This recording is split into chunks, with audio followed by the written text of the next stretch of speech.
네, 안녕하세요. 이번 시간에는요, 최저임금 내려야 한다. 그것도 대폭 내려야 한다. 라는 주장을 해보고자 합니다.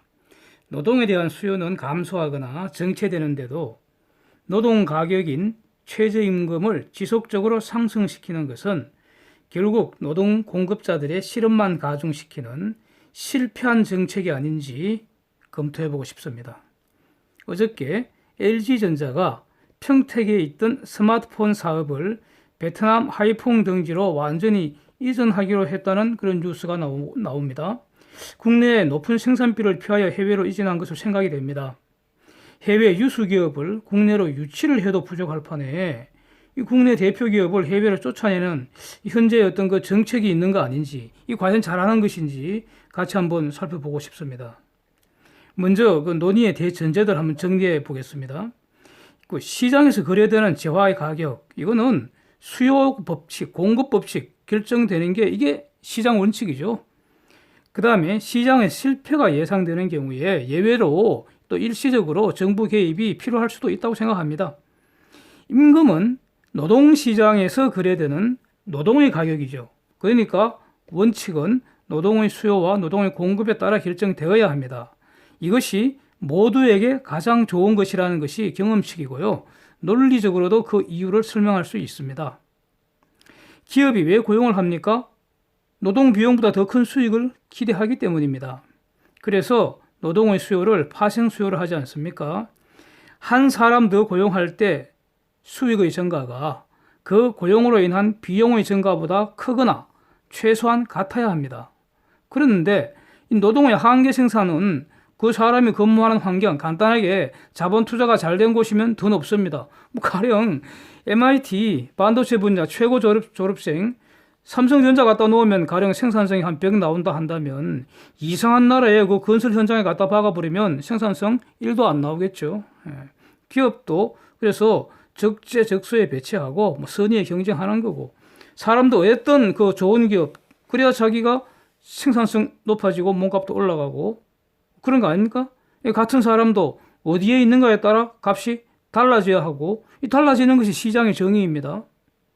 가격이 다 다르지만 그래도 평균은 훨씬 높다는 것이고, 또 시간이 지나면 평균이 올라간다는 것이죠. 네? 또 오늘은 평균보다 낮지만 더 노력하면 내일은 평균 이상이 될 수 있다는 그런 가능성, 이것이 다 같이 잘 사는 것이죠. 이걸 말이죠, 똑같이 해버리면은 이거 빨강이들 하는 짓거리죠. 이미 실패하고 폭삭 망한 거 아닙니까? 더불어 거지되고 다 같이 다 함께 쪽박 사는 겁니다. 최저가격제라는 거요. 최저가격제. 이거는 공급이 너무 많은 경우에 공급자 보호를 위해서 정부가 개입을 하는 겁니다. 그래서 가격을 시장 가격 이상으로 설정하는 게 최저가격제입니다. 이것은요, 시장 원리의 예외입니다. 시장 원리 기초는 사적 자치고 계약 자유 이런 겁니다. 그런데 이 최저가격제는 시장 원리의 예외이고, 그래서 사적 자치, 계약 자유 이걸 제한하는 겁니다. 장기적으로 원칙으로 보면은 사적 자치, 계약 자치가 제일 좋다는 겁니다. 제일 좋은 걸 일시적으로 잠시 제한하는 겁니다. 그래서 이거는 일시적으로 해야 되고요. 이것은 논리적인 해결이 아니기 때문에 이것이 영속할 수는 없고요. 논리적인 해결은 공급이 너무 많은 거니까, 그럼 수요가 너무 적은 거니까 수요를 회복시켜주는 정책 개발해야 합니다. 이게 매우 중요합니다. 이 원리를 노동시장에 한번 적용해 봅시다. 노동시장의 최저가격제가 바로 최저임금제입니다. 노동의 수요보다 노동의 공급이 너무 많아서 그때 이제 근로자를 보호하기 위해서 임금을 시장 가격보다 높게 설정하는 것입니다. 그런데 임금은 원칙적으로는 사용자와 근로자가 사적 자치, 계약 자유 원칙에 따라 당사자가 협의 결정하는 게 이게 원칙인데 정부가 개입해서 값을 결정한다는 거죠. 그러니까 이 사적 자치, 계약 자유 제한이고 예외 조치입니다.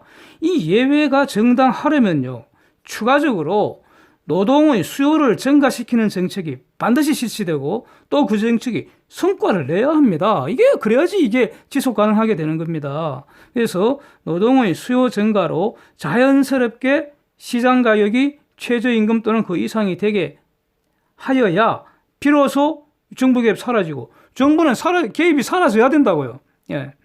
시장한테 맡겨야 된다고요. 시장 기능이 정상 작동하게 되는 겁니다. 핵심은 고용을 증가시키는 정책. 근데 고용은 결국 민간 기업이 하는 거 아닙니까? 그러니까 기업이 투자를 하고 고용을 늘릴 수 있는 그런 정책이 뒷받침된다는 것을 전제로 합니다. 이게 안 되면 최저임금은 결국 전체 근로자에게 손해를 끼치고 경제에도 해악을 가져옵니다. 이게 그래프를 보시면요. 지금 계속해서 최저임금 휘황찬란하게 눈부실 정도로 올랐습니다. 예. 과연 지금 우리 경제가 이것을 정당화합니까? 그러면 기업의 고용을 증가시키는 정책이 뭐 있었습니까? 그리고 전체 고용이 늘었습니까? 이런 게 아니라면 지금의 최저임금은 실패한 것입니다. 예. 중소자영업자에게는 이미 최저임금은 사실상 최고임금이 된 거 아닙니까? 이 높은 임금에 고용이 유지되는 소수는 인상된 최저임금 받겠지만 고용이 해소되거나 즉 잘렸거나 취업이 안 되는 다수 노동 공급자들한테는 그야말로 생지옥입니다. 그렇다고 고용이 유지된 소수의 행운아들이 실질 소득은 늘었을까요? 예, 밥값이나 이런 생활비 오른 거 고려하면 아마 그대로일 겁니다. 예.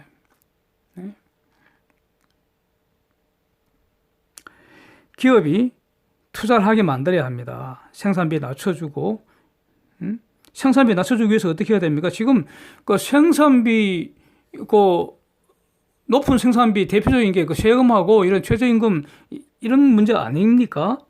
예? 가령 언뜻 지금 떠는 게 유류세. 지금 우리 이거 유류세 얼마나 높습니까? 이것 때문에 기름값 엄청 높잖아요. 거의 세계 최고 수준 부분이지 않겠습니까? 이게 결국은 다 비용이잖아요. 비용.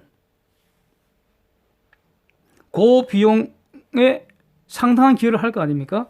그래서 유류세 없애서 비용 낮추고요. 법인세 낮춰줘야 됩니다. 상속세 폐지해야 된다고 봅니다. 그래서 기업 활동으로 번 사유재산 실질적으로 보장해 줘야 합니다. 이것이 당연한 것 같은데요. 근데 지금 한국은 반대로 하고 있지 않습니까? 기업이 투자를 안 하는데 어떻게 일자리를 늘리겠습니까?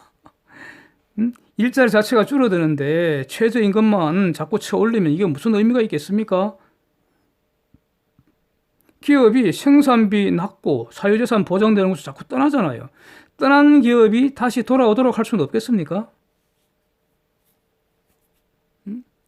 우리가 이렇게 한번 생각해 보죠. 우리가 기업에게 무엇을 요구해야 합니까? 우리 삶을 윤택하게 해주는 양질의 물건 제도로 만들어주고요. 그 과정에서 고용해갖고 임금 제도로 주고요. 그러면 이 고용된 분들 인간다운 삶을 누릴 수 있고 또 자기 실현도 가능하잖아요. 예? 이익 내서 법인세 납부하고요. 그렇게 계속 성장해서 글로벌 기업 돼갖고 더 많이 고용하고 더 많이 법인세 내고 이것으로 충분한 거 아닙니까?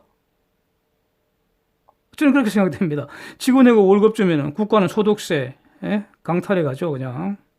주주에게 배당하면 배당소득세 강탈해 가고요. 정권거래하면 정권거래세 강탈해 가고 지긋지긋하게 뜯어갑니다. 예.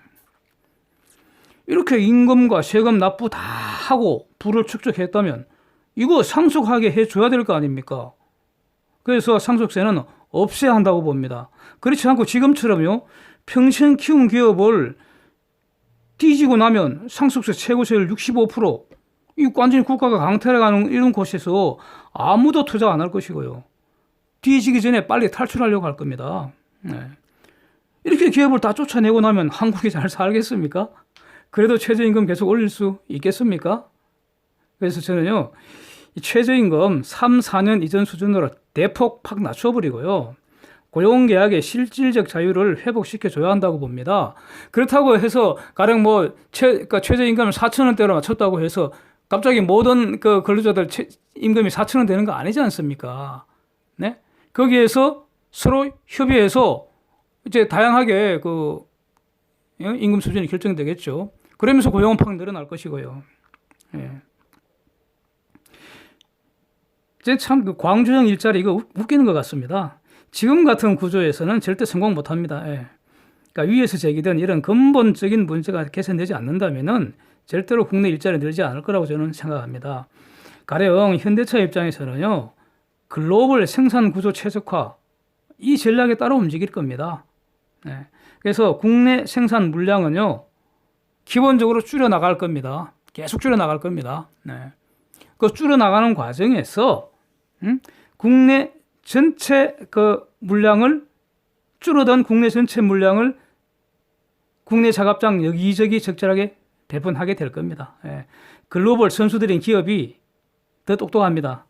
자발적으로 국내에 투자하는 환경을 만들어야 한다고 생각합니다. 저는 이제 지금 곰곰이 이렇게 생각을 해보면요.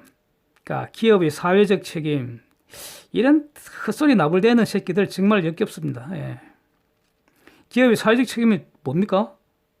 하자 없는 물건 만들고 고용해서 급여주고 이익 내서 배당금과 법인세 내고 이것만 하면 저는 벽점이라고 봅니다.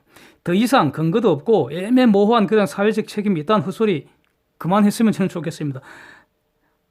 이들은 헛소리하는 새끼들 말이죠. 신종 조폭처럼 기업 삥 뜯어가는 거 아닌가 의심이 됩니다. 예. 기업들이 자발적으로 신나게 투자하고 또 신나게 돈 벌고요. 번 돈 신나게 처분할 수 있도록 사유재산 완전히 보장하는 그런 신나는 자유대한민국 회복되면 정말 좋겠습니다. 감사합니다.